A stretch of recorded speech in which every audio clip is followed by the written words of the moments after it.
அனைவருக்கும் வணக்கம். நேற்று நம்ம விரிவானம் பார்த்தோம். சந்தை அப்படின்னு பார்த்தோம் இல்லையா? எல்லாரும் சந்தை பற்றி தாத்தா பாட்டிகிட்ட இல்லாத அம்மா அப்பா கிட்ட ஏதாவது கேட்டிங்களா? சந்தை பற்றி ஏதாவது சொன்னாங்களா? தெரிஞ்சுதா? வகுப்பறையாக இருந்தால் நிறையா கருத்துக்கள் கேட்கலாம். நமக்கு இப்போது வகுப்பறை இல்லாததுனால கேட்கக்கூடிய வாய்ப்பு குறைவு தான். சரியா? கேட்டாலும் சரி கேட்கலனாலும் சரி, சந்தை அப்படிங்கிறத பற்றி நான் உங்களுக்கு இந்த பாடத்தின் மூலமாக நிறைய நான் உங்களுக்கு சொல்கிறேன். சரியா? இப்போது இந்த பாடம் நம்ம இன்னைக்கு பார்க்கலாம். சரியா? நான் நேற்று சொன்ன மாதிரி தான், சந்தை அப்படிங்கிறது ஒரு திருவிழாவுக்கு போகிற மாதிரிலாம் என்ன பண்ணுவாங்க, மாட்டு வண்டியில் உட்காந்துட்டு எல்லாரும் ரொம்ப மகிழ்ச்சியாக போவாங்க. அந்த மகிழ்ச்சி எல்லாமே இப்போது போயிடுச்சு. இன்னமும் ஒரு சில இடங்களில் இந்த சந்தை மரபு இருக்குது. இருந்தாலும் எல்லா பொருட்களும் இல்லை, காய்கறி சந்தைகள் தான் நம்ம நிறைய பார்க்குறோம். இன்னொன்று பார்க்கலாம், நம்ம நிறைய நம்மளோட ஊருக்கு பக்கத்தில் பார்த்திங்கன்னா புகழ்பெற்ற சந்தை ஒன்று இருக்குது. ஏதாவது ஞாபகம் வருதான்னு யோசித்து பார்த்தீங்களா என்னன்னு தெரில, நான் சொல்கிறேன் உங்களுக்கு. அந்தியூர் ஏதாவது ஞாபகம் வந்துதா? அந்தியூர் குருநாதர் கோவிலில் என்ன சந்தை வரும்? குதிரை சந்தை போடுவாங்க, ஞாபகம் இருக்கா? குதிரை, ஆடு, மாடு இதெல்லாம் போடுவாங்க இல்லையா? வெளிநாடுகள்ல இருந்தும் வெளி மாநிலங்கள்ல இருந்தால் வருவாங்க இல்லையா? கிட்டத்தட்ட 5 நாட்கள் தொடர்ந்து நடக்கும். இன்னொன்று பார்த்தீங்கன்னா, நீங்கள் குளத்தூரில் இருக்கவங்களுக்குலாம் நல்லாவே தெரியும். குளத்தூரில் வாரச்சந்தை வெள்ளிக்கிழமை தனியாக நடக்கும். அது இல்லாமல் ஆடு மாடு சந்தை இதெல்லாமே இருக்கும்.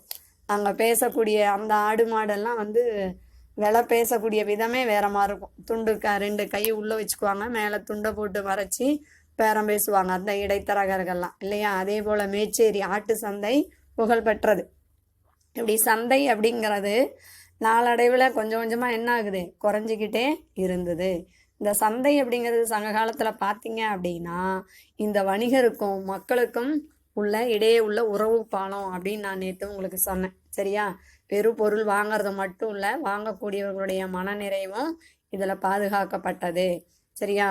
ஒரு கடையில் நம்ம அம்மா வாங்கினாங்க அப்படின்னா அடுத்து அவங்களோட பொண்ணும் அங்கே தான் வாங்க. இப்படி தலைமுறையாக என்ன பண்ணுவாங்க, இந்த சந்தையில் பொருள் வாங்கக்கூடிய வாங்குறவங்களா இருந்தாலும் சரி விற்கிறவங்களா இருந்தாலும் சரி அவங்களுக்குள்ள இருக்கக்கூடிய உறவுகள் முறை தலைமுறையாக வந்தது அப்படின்னு சொன்னாங்க.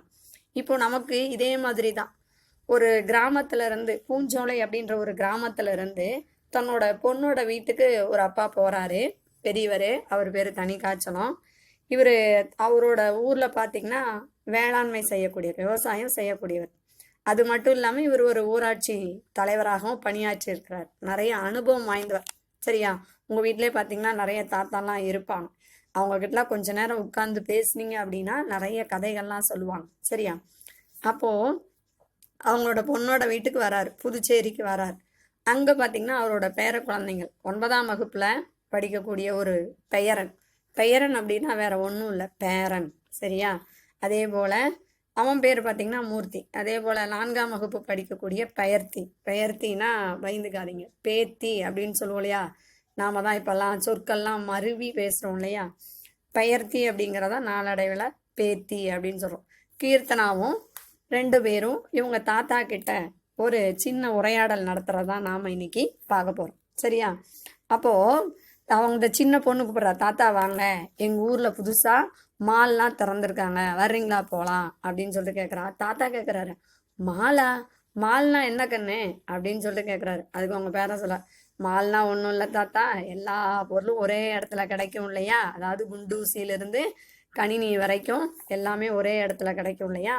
அதுதான் மாலே அப்படின்னு சொல்லிட்டு சொல்கிறாரு. அப்போது தாத்தா சொல்கிறாரு, ஓ நாங்களாம் அப்போ நாலங்காடி அல்லங்காடி அப்படின்னு சொல்லுவாங்களே அது மாதிரியா அப்படின்னு சொல்கிறாரு. மூர்த்திக்கு ஒன்றுமே புரியல. அது என்ன நாலங்காடி அல்லங்காடி, எனக்கு ஒன்றுமே புரியலையே அப்படிங்கிற. அந்த காலத்தில் பார்த்தீங்க அப்படின்னா இரவு பகல் முழுவதுமே பார்த்தீங்க அப்படின்னா உங்களுக்கு கடைகள் இருந்துக்கிட்டே இருக்கும். பகலில் இருக்கக்கூடிய கடைகளை நாலங்காடி அப்படின்னு சொல்லுவாங்க. இரவில் இருக்கக்கூடிய கடைகளை என்னன்னு சொல்லுவாங்க, அல்லங்காடி அப்படின்னு சொல்லுவாங்க. அல் அப்படின்னா இரவு. சரியா? அல் அப்படின்னா இருட்டு அப்படின்னு அர்த்தம். அதனால் அது அல்லங்காடி. நாள் அப்படின்னா பகல் அப்படின்னு அர்த்தம். அதனால் அதை நாலங்காடி அப்படின்னு சொல்லிட்டு இந்த ஃபோட்டோவில் பாருங்கள், இதுதான் என்னது உங்களுக்கு எல்லாருக்கும் தெரியும், சூப்பர் மார்க்கெட் அப்படிங்கிறதே நல்லாவே தெரியும். சரியா? மூர்த்தி இல்லை தாத்தா, ஒரே கட்டடத்தில் எல்லா கடைகளும் இருக்கும். திரைப்படத்திலிருந்து, உணவகத்திலிருந்து, கேளிக்கை அரங்குகள், அதாவது பொழுதுபோக்குகள், என்டர்டைன்மெண்ட் போய் கேமெல்லாம் விளையாடுவீங்க இல்லையா, இது மாதிரி எல்லாமே இருக்கும் அப்படின்னு சொல்லிட்டு சொல்கிறோம். உடனே வந்து கீர்த்தனா சொல்கிறேன், தாத்தா நீங்கள் அவன் இப்படி தான் ஏதாவது பேசிக்கிட்டே இருப்பான், சரி வாங்க நம்ம போகலாம் அப்படின்னு சொல்லிட்டு. உங்களுக்கு தெரியுதா மால் அப்படின்னு என்னன்னு தெரியுதா? சூப்பர் மார்க்கெட் சொல்கிறோம் இல்லையா, இங்கே பாருங்கள் எல்லா பொருள்களும் அப்படியே தனித்தனியாக அடுக்கி வச்சுருப்பாங்க. நமக்கு தேவையான பொருட்கள் எல்லாத்தையும் நாம் என்ன பண்ணலாம், போய் எடுத்துக்கலாம் இல்லையா. இங்கே பாருங்கள் உங்களுக்கு எல்லாரும் இப்போது இதுதான் தெரியும். அதுக்கடுத்து பார்த்தீங்க அப்படின்னா அப்போது சரி அப்படின்னு சொல்லிட்டு 2 பேரும் கிளம்புறாங்க. போகும்போது தாத்தா சொல்கிறாரு, நான்லாம் ரெடியாக இருக்கேன் கண்ணு, நீ தான் வரணும் அப்படின்னு சொல்லிட்டு சொல்கிறாரு. சரியா. அப்போ தாத்தா சொல்கிறாரு, எங்கள் காலத்தில் தான் இதை நாங்கள் சந்தை அப்படின்னு சொல்லுவோன்றார். இந்த எதை சொல்கிறாங்க, மாலை நாங்களாம் என்னன்னு சொல்லுவோம், சந்தை அப்படின்னு சொல்லுவோம். இந்த சந்தை தான் வளர்ந்து நாளடைவில் இப்போ நீங்களாம் மாலுன்னு சொல்கிறீங்க அப்படிங்கிறான். உடனே மூர்த்தி கேட்குறான், சந்தையா அது எப்படி இருக்கும் அப்படின்னு சொல்லிட்டு கேட்குறான். நான் வந்து மேல்நிலை வகுப்பில் 1ஆம் ஆண்டில் எடுத்து படிக்கலான் இருக்கேன், வணிகவியல், அதாவது காமர்ஸ். நம்ம 10th முடிச்சுட்டு 11th போவோம் இல்லையா, போகும்போது அக்கௌண்ட்ஸ் குரூப் எடுப்போம் இல்லையா, அதை பற்றி சொல்கிறான். சரியா. அப்போது அதில் நான் படிக்கலான் இருக்கேன், அதனால் எனக்கு சந்தையை பற்றி தெளிவாக சொல்லுங்கள், சந்தையை பற்றி தெளிவாக சொல்லுங்கள் அப்படின்னு சொல்கிறாரு. தாத்தா சொல்கிறாரு, மனுஷங்க நாடோடியா வேட்டையாடி வாழ்ந்த காலத்தில் அவங்களுக்கு கிடைச்ச உணவை அவங்களுக்குள்ளே பகிர்ந்துக்கிட்டாங்க. உங்களுக்கு எல்லாருக்கும் தெரியும், ஆரம்ப காலகட்டத்தில் மனிதன் எப்படி வாழ்ந்தான் அப்படின்னு தெரியும். நாடோடியா திரிஞ்சான் இல்லையா, அதுக்கப்புறம் தான் கூட்டமாக வாழ ஆரம்பித்தான். அப்போ என்ன பண்ணுவாங்க, அவங்களுக்கு கிடைக்கக்கூடிய பொருளை அப்படியே அவங்கவுங்களே பயன்படுத்திட்டு இருந்தாங்க. ஆனால் கூட்டமாக வாழ தொடங்கும் போது என்னாச்சு, பொதுவாக மக்கள் கூடக்கூடிய இடத்துல சந்தை அப்படின்னு சொல்லி தேவைப்பட்டது. அப்படி ஏற்பட்டாதான் இந்த சந்தை அப்படின்னு சொல்லுவாங்க. ஐவகை நிலங்கள் உங்களுக்கு தெரியும் சரியா, ஐவகை நிலங்கள் தெரியும், அதாவது குறிஞ்சி, முல்லை, மருதம், நெய்தல், பாலை அப்படின்னு தெரியும். அப்போது நான் உங்களுக்கு ஏற்கனவே நேற்று நான் சொன்னேன், சங்க காலத்தில் பண்ட மாற்று முறை இருந்தது. ஒரு பொருளை கொடுத்துட்டு இன்னொரு பொருளை என்ன பண்ணாங்க, வாங்கினாங்க. அந்த நிலை மாறி, சரியா, அந்த நிலை மாறி கடைசியில் மக்கள் எல்லாரும் கூடக்கூடிய இடங்கள்ல தோன்றியதான் இந்த சந்தை அப்படின்னு சொல்கிறாங்க. எல்லாரும் கிளம்புறாங்க. கீர்த்தனா தாத்தாவை நச்சரிக்கிறான், வாங்க தாத்தா சீக்கிரமாக போகலாங்கிறான். மூர்த்தி சொல்கிறான், எதுக்கு போய் தாத்தாவை நீ நச்சரிச்சுக்கிட்டே இருக்க, தாத்தா வந்து சந்தையை பற்றி சொல்லி முடிக்கட்டும், அப்புறமா நாம் போகலாம் அப்படின்னு சொல்கிறான். தாத்தா சொல்கிறாரு, இல்லை பரவாயில்ல, வா நாம் நடந்துக்கிட்டே நான் உங்களுக்கு சந்தையை பற்றி சொல்கிறேன் அப்படின்னு சொல்லிட்டு சொல்கிறாங்க. சரியா. தாத்தா பேசுகிறாரு, பண்டமாற்று முறையை பற்றி சொல்கிறார். நான் முன்னாடியே சொன்னேன் இல்லையா, பண்டமாற்று முறைன்னா என்ன அப்படின்னு சொல்லிட்டு மூர்த்தி கேட்குறான். அதாவது காசு இல்லாமல், அதாவது பணம் இல்லாமல் செய்யக்கூடிய சிறு வணிகம் தானே அப்படின்னு சொல்லிட்டு மூர்த்தி கேட்குறான். அது எப்படி தாத்தா சந்தையாக மாறிச்சு அப்படின்னு கேட்குறான். தாத்தா சொல்கிறாரு, கிராமத்து மக்கள் தங்களோட நிலத்தில் விளையக்கூடிய காய்கறிகள், கீரை, தானியம், இந்த எல்லா பொருள்களையும் விற்கவும், சரியா, அது மட்டும் இல்லாமல் அவங்க கிட்ட இருக்கிற பொருள் மட்டும் அவங்களுக்கு வருதுமா, வேற பொருள் வாங்கணும் இல்லையா, மற்ற பொருள்களை வாங்குறதுக்கும், சரியா, முச்சந்தி, நாச்சந்தி அப்படின்னு சொல்லிட்டு மக்கள் கூடக்கூடிய இடங்கள்ல கடையை விரிச்சாங்க. முச்சந்தி அப்படின்னா என்ன அப்படின்னா, 3 ரோடுன்னு சொல்றோம் இல்லையா, 3 சாலைகள், 3 தெருக்கள் சந்திக்கக்கூடிய இடம். நாச்சந்தி அப்படின்னா 4 தெருக்கள் சந்திக்கக்கூடிய இடம். அந்த இடத்துல கடையை விரிச்சாங்க. இதுதான் சந்தை அப்படின்னு சொல்லிட்டு பொது வணிகமாக பிற்காலத்தில் மாறிச்சு அப்படின்னு சொல்கிறாங்க. உடனே கீர்த்தனா சொல்கிறா, தாத்தா அங்கே பாருங்க எவ்வளோ பெரிய விளம்பரம் வச்சுருக்காங்க அப்படின்னு சொல்லிட்டு.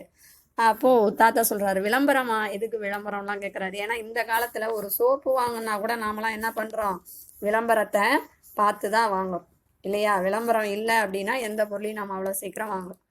தாத்தா சொல்கிறார், அப்போல்லாம் வந்து பார்த்திங்கன்னா விளம்பரமே கிடையாது, சரியா. அவங்கவுங்க பொருளை அப்போவே அப்படியே என்ன இருக்கோ அது நேரடியாக கொண்டு வந்து விவசாயிகளே செஞ்சதுனால என்னாச்சு, பொருட்களுக்கு விளம்பரம் அப்படிங்கிறது இல்லாமல் போச்சு அப்படின்னு சொல்கிறாரு. ஏன் அப்படின்னா இப்போலாம் பொருட்களில் பார்த்திங்கன்னா நிறைய கலப்படம் இருக்குது, சரியா. ஒரே பொருள் மாதிரியே நிறைய பொருள்கள் இருக்கனால அதில் கலப்படம் இருக்குது. ஆனால் அப்போ சங்க காலத்தில் பார்த்திங்கன்னா கலப்படம் இல்லாத பொருட்கள் இருந்ததுனால அவங்களுக்கு விளம்பரம் அப்படிங்கிறதே தேவை இல்லை. விளம்பரம் அப்படிங்கிறது தேவையில்லை. நாம் இப்போலாம் சொல்லுவோம் தெரியுமா, ஒவ்வொரு ஊரை சொன்னால் ஊருக்கு ஒரு புகழ் சொல்லுவியா. சேலம் அப்படின்னா மாம்பழம், திண்டுக்கல் அப்படின்னா பூட்டு சொல்கிறோம் இல்லையா, திருநெல்வேலி அப்படின்னா அல்வா, மதுரை அப்படின்னா மல்லிகை, இப்படி ஒவ்வொரு ஊருக்கும் சொல்றோம் இல்லையா, அது மாதிரி அந்தந்த பொருள்களுக்கென ஒரு சிறந்த இடம் இருக்கு. அந்த ஊர்ல போயிட்டு தங்களோட பொருட்களை வாங்கி அவங்க பகிர்ந்துக்கிட்டாங்க அப்படின்னு சொல்லிட்டு தாத்தா சொல்றாரு. உடனே மூர்த்தி, தாத்தா முதல்ல சந்தைன்னா என்னன்னு சொல்லிட்டு அதுக்கப்புறம் நீங்க கிராம சந்தையை பத்தி சொல்லுங்க அப்படின்னு சொல்லிட்டு சொல்றாரு.